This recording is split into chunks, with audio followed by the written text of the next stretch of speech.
Y bueno, gracias a Dios por la dicha que nos da de poder volver a vernos. Y como sabemos, hermanos, estamos justamente lo que es en Mateo capítulo 7. Es que si tienen sus Biblias, acompáñenme ahí, por favor, Mateo capítulo 7. Y hoy vamos a entrar lo que se le conoce justamente como la conclusión del Sermón del Monte. Usted sabe, ¿no? Cuando los pastores o predicadores están diciendo, bueno, ya para terminar, y usted dice, no le crea. Bueno, déjame decirle que Jesús está en este punto de su sermón. y lo digo de manera, no porque el Señor sea como nosotros, pero el Señor en su conclusión nos va a dar todavía grandes lecciones. Así es que hoy solamente vamos a entrar lo que es al punto culminante del Sermón del Monte, en el sentido de que Él comienza a abordar ya su conclusión. Así es que en Mateo capítulo 7, versículo 12, es donde justamente encontramos lo que es nuestro texto de esta mañana. Así es que manténgalo abierto. Y mientras usted lo está buscando, si es que ya lo tiene, o si tiene su Biblia digital, encienda su Biblia y vaya a lo que es a Mateo capítulo 7, versículo 12. Y bueno, para comenzar quiero hacerles esta pregunta, hermanos. ¿Alguien de ustedes, o cuántos de ustedes, en algún momento de la semana tuvieron que interactuar con alguien que no sea su familiar? Es decir, simple y sencillamente, ¿alguien tuvo que interactuar con otra persona? Por favor, levante la mano. Ok. Ahora, ¿cuántos de ustedes en algún momento de esta semana, hermanos, desearon que esa persona no existiera? Ella no quiere levantar la mano, está bien, no pasa nada. Pero quiero que sepamos esto, hermanos, si es que la realidad es que las relaciones son complicadas. Relacionarnos con otros seres humanos es difícil, y esto porque se trata de seres humanos caídos, que tienen la misma inclinación que tú y que yo. Cuando hablamos acerca de las relaciones, hermanos, todo tipo de relaciones son complicadas, incluyendo las relaciones justamente románticas. Todas, absolutamente todas. No importa cuánto amor o cuánto destello emocional tengamos de euforia, de enamoramiento, en algún momento se tornan complicadas. Y es que aquí está la realidad, hermanos. Como todas las relaciones justamente son complicadas, podríamos empezar, y que no sé si a alguno de ustedes le vino a la mente, ese compañero que le está haciendo quizás como piedra en el zapato. Quizás para algunos es algún familiar que quién sabe cómo le hace, pero siempre logra sacarte de las casillas. Quizás puede que se refiera a lo que es a un vecino que tiene un perro muy curioso que quién sabe por qué le gusta pasar enfrente de tu casa y hacer sus necesidades. Y cuando uno sale dice, hijo, ¿de quién será? Y quizás ya lo sabes. Y inclusive quizás, creo que donde más se ve esto es cuando uno va manejando, ¿no? Uno va manejando y de repente uno va bien tranquilo y de repente alguien se le mete. Y uno que es cristiano dice, hijo de Dios. Y es que, reitero, cuando se trata de relaciones es complicado relacionarnos entre nosotros. Y es aquí, hermanos, donde quizás necesitamos también entender que no solamente las relaciones son complicadas, hermanos. Muchas veces, hermanos, las personas, esta persona difícil, hermanos, comparte el mismo apellido que tú. A veces está en tu misma casa, duerme contigo, y otras veces se mira al espejo cada mañana. Entonces aquí tenemos un problema universal, hermanos. Cuando se trata de relaciones, hermanos, todos queremos ser tratados con respeto. Todos queremos justamente que alguien nos trate de manera amable. Y cuando se trata acerca de los errores, hermanos, queremos que otros sean pacientes con los nuestros. Pero ¿cuánto nos cuesta ser pacientes con otros? Queremos que otros nos perdonen cuando les debemos plata, ¿no? Pero cuando nos deben, hermano, no te olvides de uno. Es que, hermanos, la realidad es que muchas veces nosotros queremos gracia para nosotros y queremos justicia hacia los demás. Es que aquí está la pregunta que quiero que abordemos, hermanos. Y si en realidad el problema de nuestras relaciones, hermanos, no está principalmente en otros, sino en uno. Aquí entraría la cuestión, porque entonces, ¿cómo abordaríamos el relacionarnos con otras personas sabiendo que nosotros también somos difíciles? Algunas veces a nuestro cónyuge nos lo tiene que recordar, ¿no? Eres difícil, cariño. No sé si le ha tocado. Espero y no. Ahora, es lo que quiero que veamos el día de hoy, porque en una ocasión, déjame contarles una anécdota personal. Iba manejando, en estos días venía de Tequis de la uni, y nunca falta el conductor, justamente ¿cómo se dice? Imprudente, gracias, hermano. Uno va manejando y bueno, está el semáforo y dice, bueno, se mete, y dice, bueno, ya, te metiste, ok. Y luego usted sabe que en el puente vehicular de Tequis está lo que es donde está el de Coppel, está un carril específico para darte la vuelta a mano izquierda, ya sea que te des la vuelta o que te vayas para la izquierda. Y el chiste es que él va en el carril de en medio, no va en el de al lado para dar la vuelta. Entonces yo voy manejando y está en verde, entonces le acelero y en eso de repente se me mete así. Y yo pues casi le pegaba, por poquito le pegaba. Ahora, por si fuera poco, no sé dónde se metió. Se metió hasta el otro, o sea, allá abajo del puente se le atravesó a todos los carros. Y yo lo vi y dije, no, sí merece un claxon. Y yo en ese momento, como ustedes saben, mi carro no funciona claxon. Entonces yo dije, yo nada más le eché las luces. Gracias a Dios, el carro es cristiano, habla menos que yo. Y yo por un momento me imaginé, ¿qué pasaría si mi hijo viniera en el carro conmigo? Y ustedes saben que ahorita Eliab está en el modo verdad absoluta. Todo lo que ve lo dice. Yo me imagino que si mi hijo me hubiera visto reaccionar ante este conductor y que yo hubiera dicho, ¿qué conductor tan irresponsable? Yo creo que Eliab me hubiera dicho, papá, ese conductor no sabe manejar, ¿verdad? Dice, y tú tampoco sabes perdonar. Yo me imagino que mi hijo de 17 años me hubiera dicho eso. ¿Por qué? Porque de alguna forma los niños tienen una habilidad muy, muy natural para decir las cosas tal cual son. Y a veces, hermanos, necesitamos no solamente que un niño nos recuerde que muchas veces la palabra de Dios, a veces también necesitamos que Dios nos recuerde algo que quizás ya sabemos. Y el día de hoy justamente vamos a hablar sobre una de las enseñanzas más famosas de Jesús que se le conoce como la regla de oro. No sé si está ahí la imagen, pero el día de hoy que vamos a abordar lo que es ese texto, Mateo 7:12, se le conoce la famosísima regla de oro. Y esta es muy famosa justamente porque se le menciona no solamente como una regla o una norma, sino justamente como una regla sumamente valiosa que es aplicable para toda cultura, en todos los tiempos, sin importar quién sea. En Mateo capítulo 7, versículo 12, nosotros encontramos justamente esta regla de oro. Así es que hoy vamos a ver tres cosas que la regla de oro nos viene enseñando. Y en primer lugar, quiero que veamos el mandato que está en el texto. En segundo lugar, vamos a ver la motivación que hace posible la obediencia a este texto. Y por último, quiero que veamos la razón del por qué esta regla de oro es tan importante que abarca absolutamente todo lo que tú vayas a aprender en la Biblia. Absolutamente todo. Así es que hoy quiero invitarles a que nos dispongamos, ahora sí que abróchense los cinturones si les gusta volar o si les gusta ir en los camiones como en el Estado de México, que uno va sangoloteando. Bueno, vamos a entrar en nuestro texto. Mateo capítulo 7, versículo 12. Y como es un solo versículo, quiero que lo leamos todos juntos. ¿Listos? Dice así: así que todas las cosas que queréis que los hombres hagan con vosotros, así también vosotros, porque esto es la ley y los profetas. Ok, aquí encontramos justamente nuestro texto. Es que empezamos con el primer punto, el mandato. Tratar a los demás como deseas ser tratado. Así que dice el texto, todas las cosas que queráis que los hombres hagan con vosotros, así también hacedlo vosotros con ellos. Ahora, escuchemos las palabras de Cristo, porque aquí nos está diciendo todas las cosas, así también ustedes. Todas las cosas, así también ustedes. Es decir, este es un mandato, hermanos, que Cristo nos está queriendo llevar, que reitero, se le conoce como la regla de oro, pero quiero que notemos que Jesús nos está sugiriendo una posibilidad, hermanos. Cuando hablamos justamente de un mandamiento, Jesús no nos está ofreciendo un consejo opcional. ¿Qué es un mandato? Un mandato, o en gramática se le conoce como el imperativo. Cuando estoy en mis clases de gramática en inglés, le digo a mis alumnos, ¿qué es un imperativo? Y tú dices, no, es una orden. Sí, pero ¿qué más es un imperativo? Y le digo, el imperativo o el modo, una orden, es lo que los padres hacen con los hijos. ¿Qué hacen los padres con los hijos cuando le dan una orden? Y quizás a los hijos ahorita no les va a gustar, pero en algún momento lo van a hacer, o si no es que ya lo han hecho. Un imperativo o un mandato, dice, es la imposición de una voluntad sobre otra. Cuando uno le dice a su hijo, levanta tus juguetes, ¿qué le está pidiendo acerca de su voluntad? Que su voluntad se subordine a la instrucción que se le está dando. El mandato es bueno, es legítimo, sí, pero ¿qué es un imperativo? La imposición de una voluntad sobre otra. ¿Esto qué quiere decir, hermanos? Que Cristo aquí no nos está dando un consejo. Mira, creo que para que funcione bien tus días, te sugiero que trates bien a los demás. No. Jesús nos está diciendo, mira, creo que las cosas funcionarían mejor en la sociedad si todos aplicáramos este buen consejo de la regla de oro. La realidad es que Jesús no nos da un consejo. Él justamente nos está dando un mandato y se lo dice a todos sus discípulos. Especialmente a ellos, y le dice, trata a cada persona exactamente de la manera en que tú desearías ser tratado si estuvieras en su lugar. Exactamente yo. Ahora, a lo largo de la historia de Israel, hermanos, ya había existido algo como esto. En la historia de Israel ya se le conocía algo así como la famosísima regla de oro, aunque no con ese título, pero fíjense, una de estas más conocidas en el mundo judío procede del rabino llamado Hillel.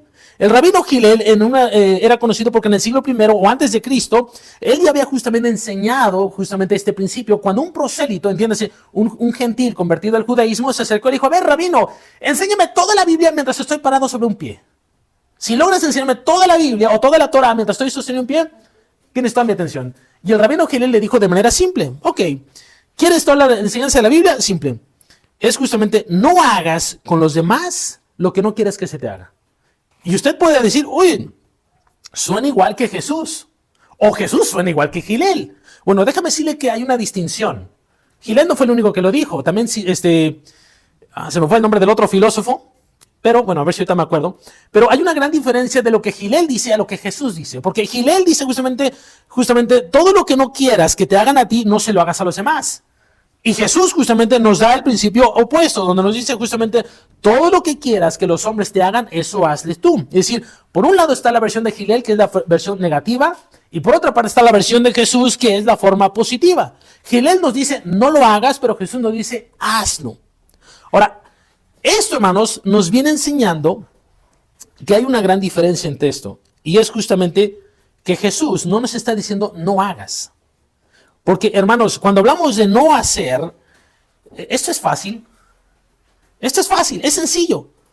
Porque Jesús nos está diciendo justamente que evitemos el mal, es decir, la forma negativa de esta regla. Porque eso es fácil de mover, simplemente no muevas un dedo, no lo hagas. Él ordena, haz el bien. Toma la iniciativa, involúcrate, camina la segunda milla. Y eso, hermanos, no es un mandamiento pasivo. Es un mandamiento activo. Mientras que, reitero, la versión de Gilel te dice, no le hagas daño. Jesús te dice, no, haz algo de manera proactiva. Es decir, la diferencia entre estas dos posturas o fórmulas, hermanos, es como un piso que tiene cemento y un jardín. Ambos no tienen maleza, pero uno tiene la capacidad de florecer para dar vida y el otro no. Déjame decirte cómo luce justamente esto. Imagínate que llegas a tu trabajo el lunes por la mañana. Tú llegas cansado y quizás dices, bueno, pues iniciar una jornada más, y de repente ves que entra tu compañero de trabajo y lo ves que entra con el rostro cabizbajo. Obviamente a algo le abruma, a algo le preocupa, a algo tiene, y la regla de oro de la versión de Gilel dice, no le hagas daño, no lo cargues más, no lo molestes, ya tiene suficiente estrés. Bueno, eso es fácil, simplemente quédate donde estás, desde la silla de tu comodidad. Pero si te detienes a considerar la regla del Señor Jesús, es como si nos estuviera diciendo, mira, detente y piensa por un momento, si tú estuvieras en sus sandalias, ¿cómo te gustaría que se acercaran a ti? ¿Qué te gustaría que te hagan? Quizás querrías un oído atento, una taza de café, algunos dirían 2, por favor, pero sin duda alguna nosotros quisiéramos que alguien quizás se acercara a nosotros, nos diera unas palabras de ánimo, y si es cristiano, que orara por mí. Y más si está el pastor por ahí, dice, pastor, écheme una oración, por favor. Entonces, quiero que vean la distinción. Mientras que la regla negativa de Gilel me dice, mira, no le hagas nada, no le hagas lo que no quieres que te hagan. Jesús nos dice, sé proactivo, haz algo en búsqueda de su bien. Y quizás alguno de ustedes esté pensando, ¿qué es lo que el Señor Jesús está queriendo aquí decir? Bueno, el Señor Jesús nos está queriendo decir que no esperes, sino simplemente da tú el primer paso. Piensa por un momento, cuando se trata de las situaciones que está pasando tu prójimo, ¿tú esperas que otros den el primer paso o tú lo das? ¿Estás simplemente reaccionando a lo que otros hacen contigo? ¿O justamente entiendes que el mandato de Cristo es justamente ser proactivo? Porque el Señor nos llama a algo más alto que solamente quedarte en la silla de tu comodidad. Él nos está llamando, hermanos, a levantarte. Es decir, nos está pidiendo que seamos los primeros en perdonar, los primeros en servir, los primeros en amar. Eso tiene que ver la regla de oro. Y quiero que noten algo más que el texto nos dice, y es que para todas las personas, es decir, no hay excepción. Fíjense que el texto no dice todas las cosas a los hombres. Ahora, no dice algunas, no dice ciertas, tampoco dice a tus amigos, a tus familiares, a tus seres queridos, a los que más te agradan. Dice a todos los hombres. En otras palabras, hermanos, no hay excepciones. Sea cristiano o no cristiano, esta regla aplica para mexicanos, americanos, africanos, alemanes, etcétera, a todos. Es decir, esto incluye a tu vecino que te irrita, quizás al familiar que te criticó, quizás a ese compañero en el trabajo que recibió un ascenso que tú quisieras, o quizás tú realmente lo merecías. Inclusive, ese hermano de la iglesia que luego no te saluda al final del culto. ¿Quién sabe quién será, verdad? ¿Quién no está? Hoy no vino, gracias a Dios. La realidad, hermano, es que nadie queda fuera de este alcance. Nadie. Piensa, por ejemplo, en la parábola del buen samaritano. Ustedes conocen, ¿no? Los primeros personajes que era un sacerdote y un levita pasaron. ¿Y qué hicieron? La regla de oro de Gilel. Simplemente no hicieron daño. Bueno, yo aquí me quedo. Sin embargo, justamente uno puede ver que no, quizás no hicieron algo malo, pero tampoco hicieron algo bueno, hermanos. Y como nosotros sabemos, hermanos, los judíos y los samaritanos se despreciaban mutuamente. Eran enemigos, se odiaban. Tenían siglos de conflicto, justamente religioso, ético y cultural. Por lo tanto, era fácil decir, es mi enemigo. No. Si me acerco es para golpearlo, no para ayudarlo.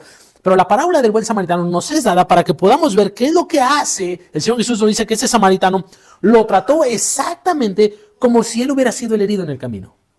¿Qué fue lo que hizo? Bueno, de entrada, cuando él se acercó, no le preguntó, dijo, ¿eres judío? No. No preguntó sobre su religión o sobre sus opiniones políticas. Simplemente vino a ser el ser humano que él necesitaba. Se acercó, sintió compasión, actuó, vendó sus heridas, lo montó y aún pagó por las necesidades de él. Hermanos, el amor bíblico siempre se mueve. Nunca se queda sentado en la silla de la comodidad. Nunca. Y Jesús nos da, dice, en este caso Jesús no nos está dando una lupa para seleccionar a quién amar y a quién no. Jesús nos está dando un faro para iluminar a todos los barcos por igual.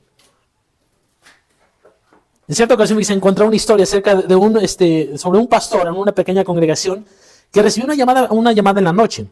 Y se trataba de un hombre que estaba asistiendo regularmente a su comunidad, pero esta persona cuando iba, digamos, a la iglesia, siempre hablaba mal de su pastor.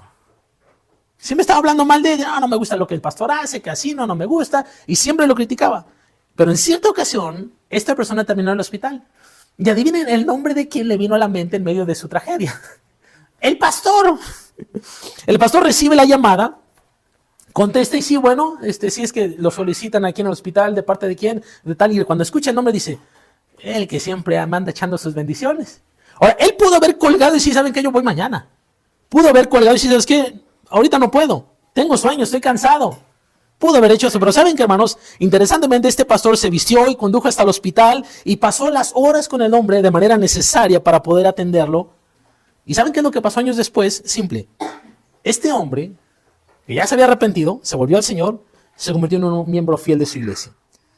Y es interesante porque en esta historia que encontré, este personaje llegó a decir, esa noche, cuando el pastor me visitó, pude ver al Señor Jesús. No que el pastor fuera Jesús mismo, dice, pero pude ver justamente el carácter y la compasión de Jesús hacia mí a través del pastor. Porque él me trató mucho mejor de lo que yo lo he tratado con mis críticas. Así que, hermanos, esta semana que viene te vas a encontrar con personas difíciles. No sé si sea hoy terminando el culto, no sé si sea mañana en la mañana. Alguien te va a irritar, alguien te va a lastimar, alguien va a hacer algo que a ti no te agrada. Y en ese momento tú vas a tener que tomar una decisión. Simple, tú vas a tener que decir, ¿qué voy a hacer? O aplicarás la regla de oro o lo vas a excluir de ella. Es que quiero que ante eso, hermanos, te preguntes, ¿cómo se ve esto en la práctica? ¿Cómo vivimos este mandato el lunes por la mañana? ¿Cómo lo vivimos cuando tenemos una discusión matrimonial o una decisión de trabajo o una interacción inclusive en nuestras redes sociales? Y es que aquí está el proceso, hermanos. Antes justamente de actuar, detente por un momento. Solo un momento y haz esta simple pregunta. Si yo fuera esta persona, en esta situación, en esta necesidad, ¿cómo me gustaría ser tratado? ¿Cómo me gustaría?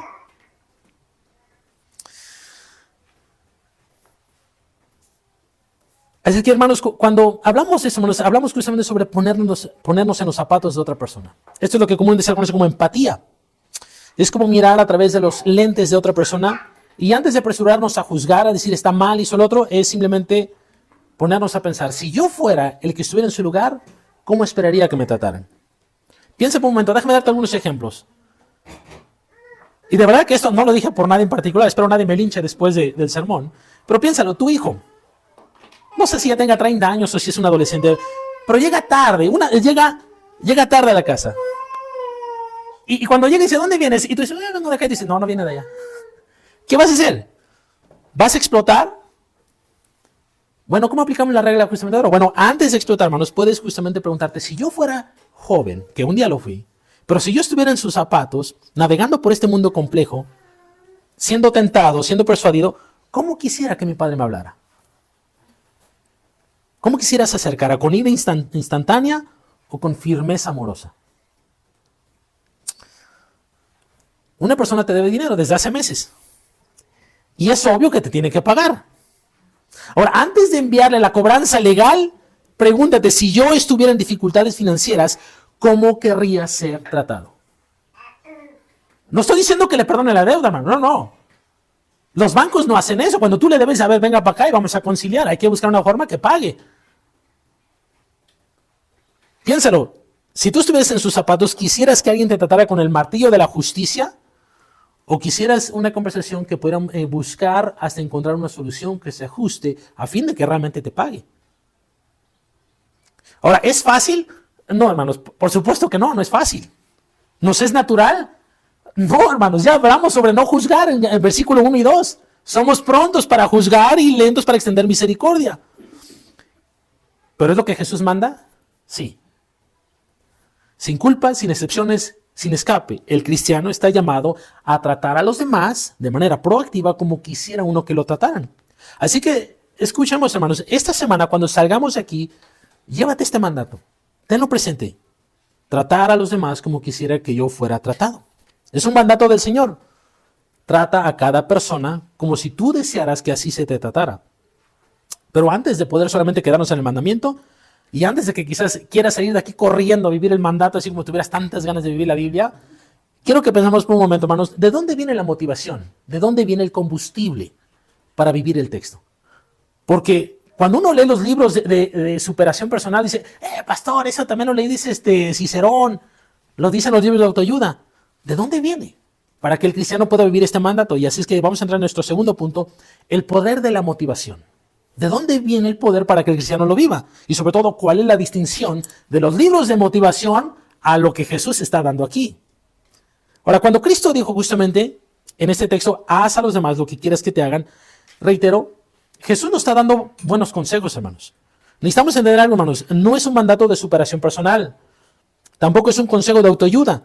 Lo que Él quiere darnos, hermanos, no se logra con la fuerza de voluntad. La regla de oro, hermanos, tampoco es un truco psicológico para mejorar vuestra vida. Es un mandato del reino que requiere, dice, poder del reino. El poder de la motivación radica en esto, justamente en que Dios ya te trató así primero. La regla de oro nace porque Dios ya te ha tratado así primero. Fíjense, mientras los sabios de este mundo te pueden enseñar sobre qué es lo que tienes que hacer, Jesús te revela justamente quién eres y entonces qué es lo que se espera de ti. Mientras que los libros de la autoayuda te dicen, sé una mejor persona, Jesús justamente te dice, ya has sido amado, por lo tanto puedes amar. Él te da el combustible que no se acaba. Ahora, todos tenemos un tanque, los que tenemos carros sabemos que el carro necesita gasolina. ¿A cuánto de nosotros no nos gustaría que nuestro carro tuviera un tanque que nunca se vaciara? No, lo siento por la hermana Cris que hoy no vino, pero se quedaría sin chamba. Bueno, déjame decirle algo, que en este texto nosotros encontramos el combustible que nunca se agota. Y que si se vacía, lo puedes llenar inmediatamente. Sí, inmediatamente recuerdes justamente cómo es que Dios te trató a ti primero. Miremos nuevamente nuestro texto, pero ahora con unos ojos diferentes. Dice, Jesús no solamente nos da el mandato. Escuchemos la palabra justamente cuando dice, así que, ese por lo tanto. ¿Qué significa ese así que o ese por lo tanto? Está hablando de una conclusión. Es decir, nos ha dicho algo previamente, que nosotros, es decir, como dijera A, B y C, por lo tanto, es como si en matemáticas dijeran A más B es igual a. Lo que está queriendo hacer aquí es no solamente dar una conclusión, está queriendo darnos, hermanos, el que prestemos atención a qué vino antes. En los versículos 7 al 11, nosotros vimos que el Señor Jesús nos habló acerca de la oración, ¿no? Nos dijo, pues cuando tú te acerques al Padre, dice, pide, busca, toca y se te dará. Y por si fuera poco, ¿qué nos dicen los versículos 9 al 11? Nos da una razón ante nuestra incredulidad. Y dice, ¿quién de ustedes, qué hombre hay entre vosotros que si su hijo le pide pan, le dará una piedra? O si le pide un pescado, le dará una serpiente. Dice, pues si ustedes, siendo malos, saben dar cosas buenas a sus hijos, y presten atención, dice, ¿cuánto más vuestro Padre Celestial, que está en los cielos, dará buenas cosas a quienes lo piden? Es decir, aquí Jesús está diciendo cómo es que el Padre trata a sus hijos. Y no sé si puedes verlo, pero primero Jesús nos recuerda cómo es Dios que te ha tratado. ¿Cómo es Dios ante tus oraciones? Cuando tú tienes ese Dios, ¿qué hace?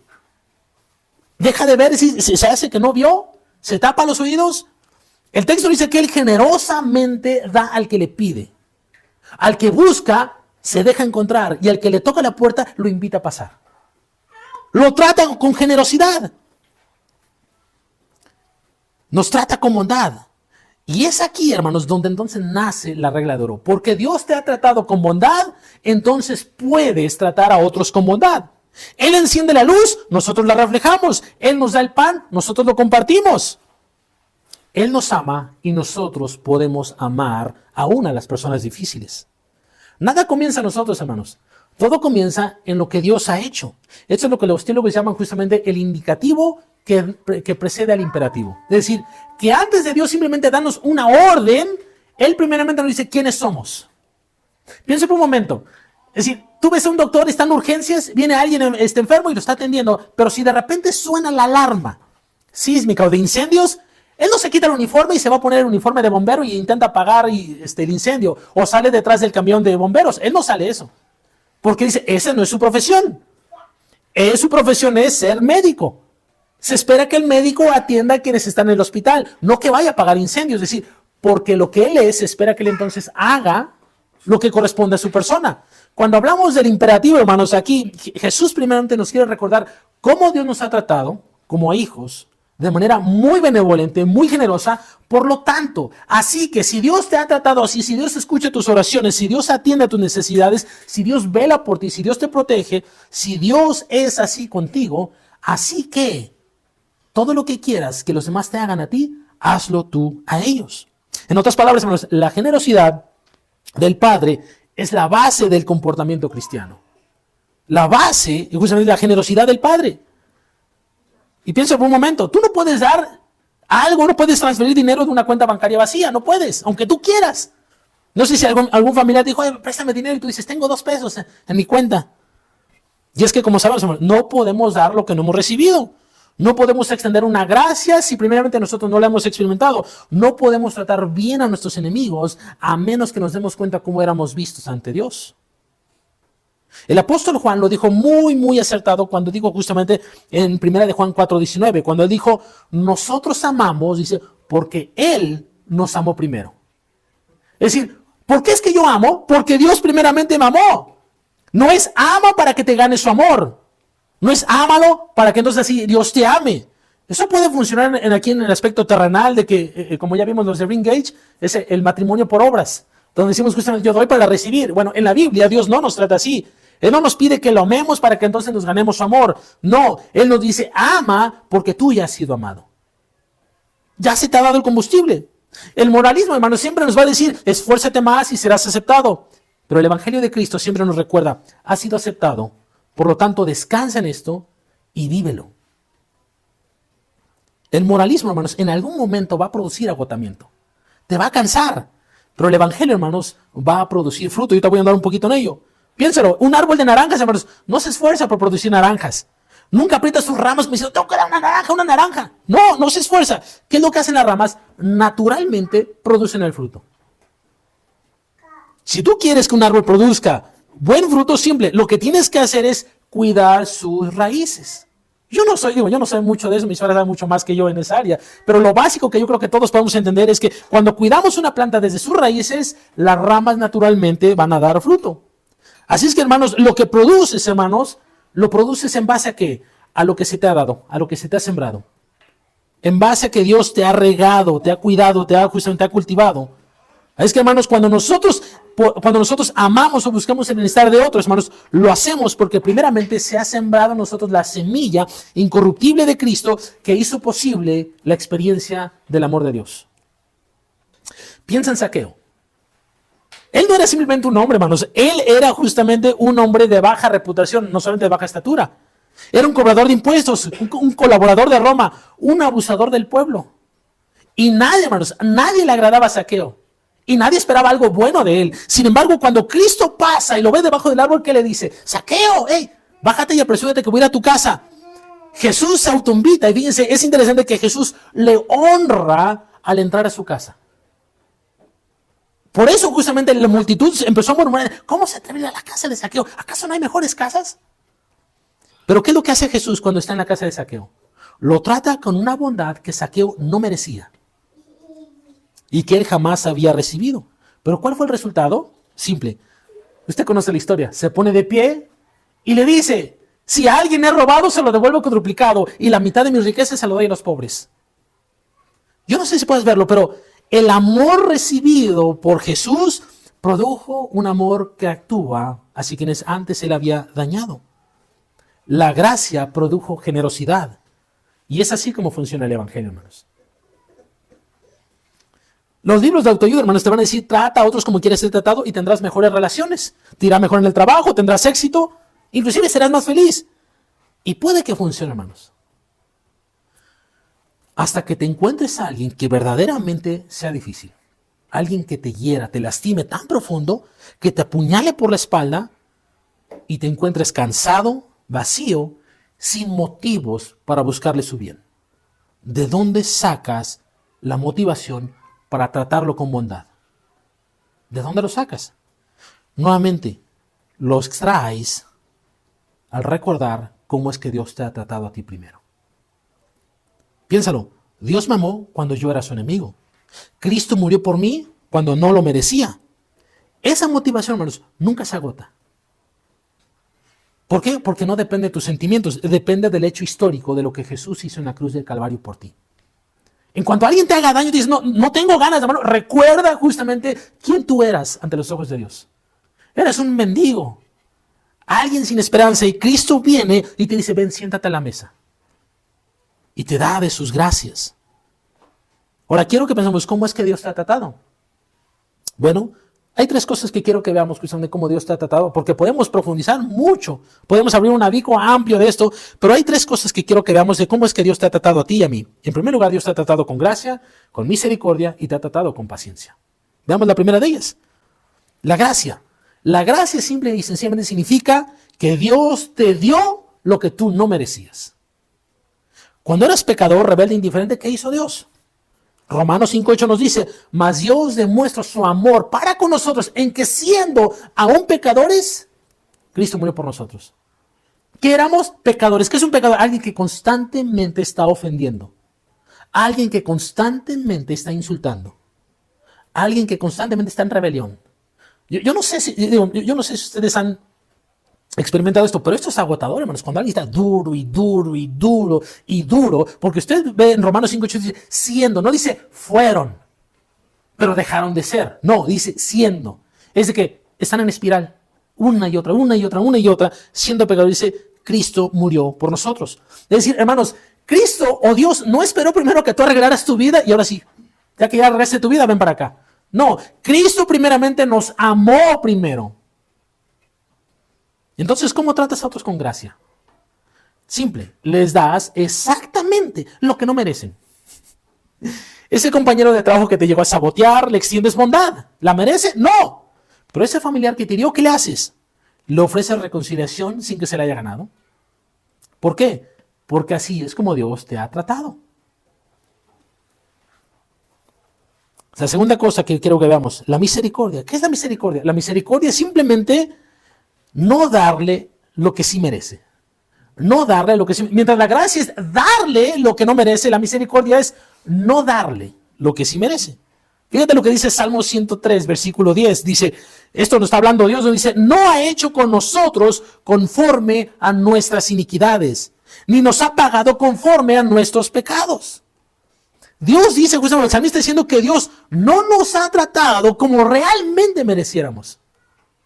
Es decir, hermanos, cada mañana que tú despiertas, el juicio de Dios no se ha ejecutado con tu vida. No se ha ejecutado en tu vida. Eso, hermanos, es lo que Jeremías dijo justamente, nuevas son tus misericordias cada mañana. Él dijo, Dios, cada vez que despierto, recuerdo que no he recibido lo que realmente merecía. Ahora piensa por un momento. Cuando se trata ante Dios, ¿qué es lo que tú mereces? Bueno, eso que tú mereces es lo que Dios no te ha dado. Hace unos años conocí a un hombre en otra iglesia, que lo voy a llamar Roberto. No es el Roberto que quizá le viene a la mente, pero simplemente lo voy a llamar así. Pero creo que la historia tiene algo que ver con ello. Bueno, Roberto en cierta ocasión me llegó a confesar que él había cometido fraude en su empresa. Había extraído alguna suma considerable de dinero, pero nunca fue descubierto. Así es que un día renunció y se fue a otro trabajo. Pero años después, hermanos, el Señor lo alcanzó. Y al leer Saqueo, se dio cuenta de que la Biblia habla sobre la ley de la restitución. Ya hemos andado sobre eso. Es que me vino y me preguntó, mire, pastor, yo hace años yo hacía esto. Dice, pero entiendo que la Biblia me llama a restituir el daño que yo causé. Así es que vino y preguntándole sobre qué debía de hacer. A lo que le recordé, bueno, la Biblia dice que no solamente decir me arrepiento, hay que aprender a restituir el daño. Bueno, Este hermano tuvo miedo. Dije, es que si lo confieso, hay el riesgo de que yo vaya a prisión. Le dije, bueno, hermano, me preguntaste. Yo te doy la respuesta. Lo que hizo simplemente fue que él, en oración fue ante Dios y le Dios, dame valor, ayúdame. Después fue ante la antigua empresa y habló a su jefe inmediato y le expresó justamente lo que había hecho. Y le dijo, estoy arrepentido genuinamente y quiero decirles que si me dan la oportunidad, yo quiero restituir el daño que hice. Lo sorprendente fue lo que en ese momento justamente Roberto llegó a experimentar, y es que su jefe le dijo, admiro la valentía. Y ¿sabes qué? No voy a presentar cargos. Simplemente lo perdonó. Esta persona después llegó contándome con lágrimas lo que había pasado. Y él me iba a decir justamente, no merecía la misericordia, pero la recibí. Y en ese momento le dije, creo que ahora entiendes cómo Dios te ha tratado. Creo que ahora logras entender un poquito de cómo es que Dios te trata cada día. Es que pensamos por un momento, hermanos, ¿hay alguien en tu vida que merece las consecuencias de sus acciones? Probablemente sí. Y tú podrías justamente ejecutar justicia, pero también podrías dar misericordia. Ahora, hermano, no estoy hablando simplemente de permitir el daño. No, hermanos. De que si te hacen daño, pues simplemente lo permitas. No, hermanos, eso tiene que ver también con establecer límites claros. Lo que estamos queriendo hablar, lo que Cristo está queriendo decir aquí con respecto a la regla de oro es justamente ofrecer una segunda oportunidad justamente para poder justamente buscar el bienestar del otro. La última cosa, ¿qué es lo que Cristo, cómo es que Dios te ha tratado? Aparte de con gracia y misericordia. Él te ha tratado con paciencia. Segunda de Pedro 3:9, fíjate cómo lo dice. Dice, el Señor no retarda su promesa, según algunos la tienen por tardanza, sino que es paciente para con nosotros, no queriendo que ninguno perezca, sino que todos procedan al arrepentimiento. Pregunta, ¿cuánto tiempo Dios esperó para verte justamente entrar en sí y te volvieras al Señor? Este texto nos dice justamente que el Señor no retarda su promesa, sino que Él es paciente. La palabra paciente aquí tiene que ver aquel que soporta, aquel que aguanta. Y dice que es paciente para con nosotros, no queriendo que nadie experimente la perdición, sino que todos procedan en arrepentimiento. Nosotros, hermanos, cuando hablamos de eso, pensamos por un momento, ¿cuántas oportunidades Dios te ha dado? ¿Cuántas veces has fallado y Él te ha soportado? Reitero, yo no sé, no solo cuántas cosas, sino qué cosas has hecho que Dios debería de simplemente decir, ¿sabes qué, Peñita? Hoy en la noche, vámonos. Mira, dormidito, para que no veas que haya problemas. Dormidito, mira, ahí te da un paro, lo sientes tantito y nos vamos para la eternidad. Pudo haber hecho eso Dios. O Dios pudo haber permitido que siempre alguien te asaltara, sacara la pistola y vámonos. Dios pudiera haber permitido eso, pero Dios en su misericordia es paciente contigo. Te aguanta, te soporta en tus debilidades. ¿Por qué? Porque quiere guiarte al arrepentimiento. Y la realidad es que nosotros muchas veces somos como niños impacientes que queremos que la gente cambie ya. Ya, ¿sabes qué? Ya le dije, tiene que entender. Queremos que esa persona se transforme hoy.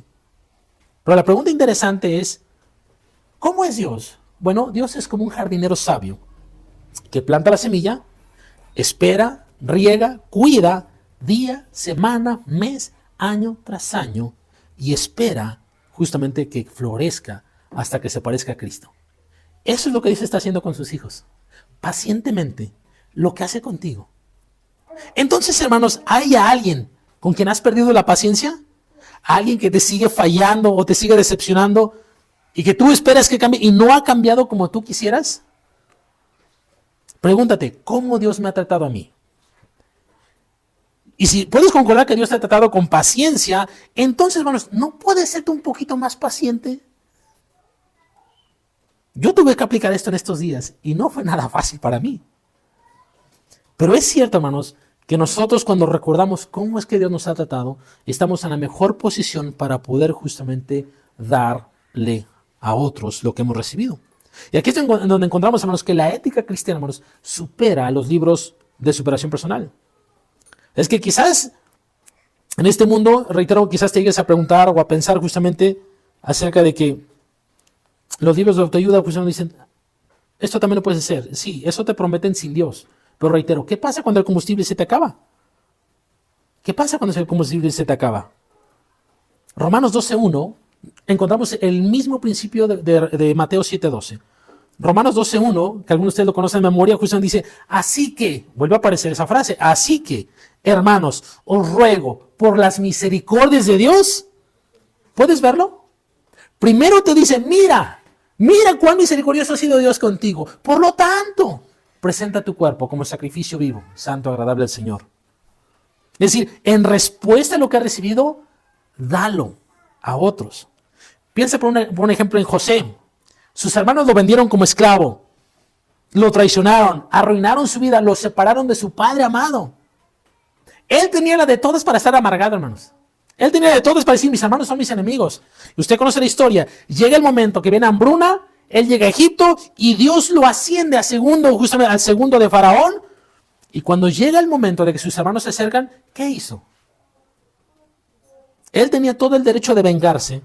Pero usted conoce la historia. Él decide perdonar y proveer generosamente para su sustento. Y no solamente, hermanos, de un hermano, de 11. O sea, ahora, y dije, bueno, son 11 hermanos. Con sus familias, con sus esposas, sus hijos.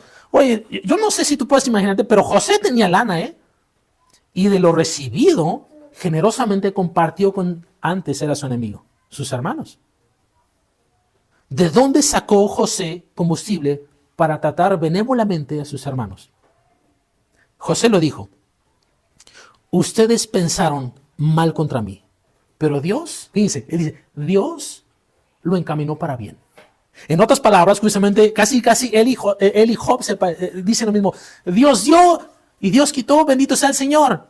Pero aquí Job dijo, Dios quitó, pero ahora Dios dio, bendito sea el Señor, puedo compartir, puedo tratar con benevolencia. Hermanos, José no estaba reaccionando al trato de sus hermanos. Él estaba respondiendo a cómo Dios había sido con él.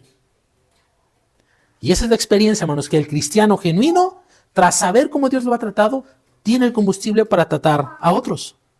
Y yo no sé si puedes ver la diferencia, hermanos, pero reitero, un libro de autoayuda te puede decir, perdona porque el resentimiento sale feo, te hace más daño a ti. Y eso es verdad, pero es una motivación superficial.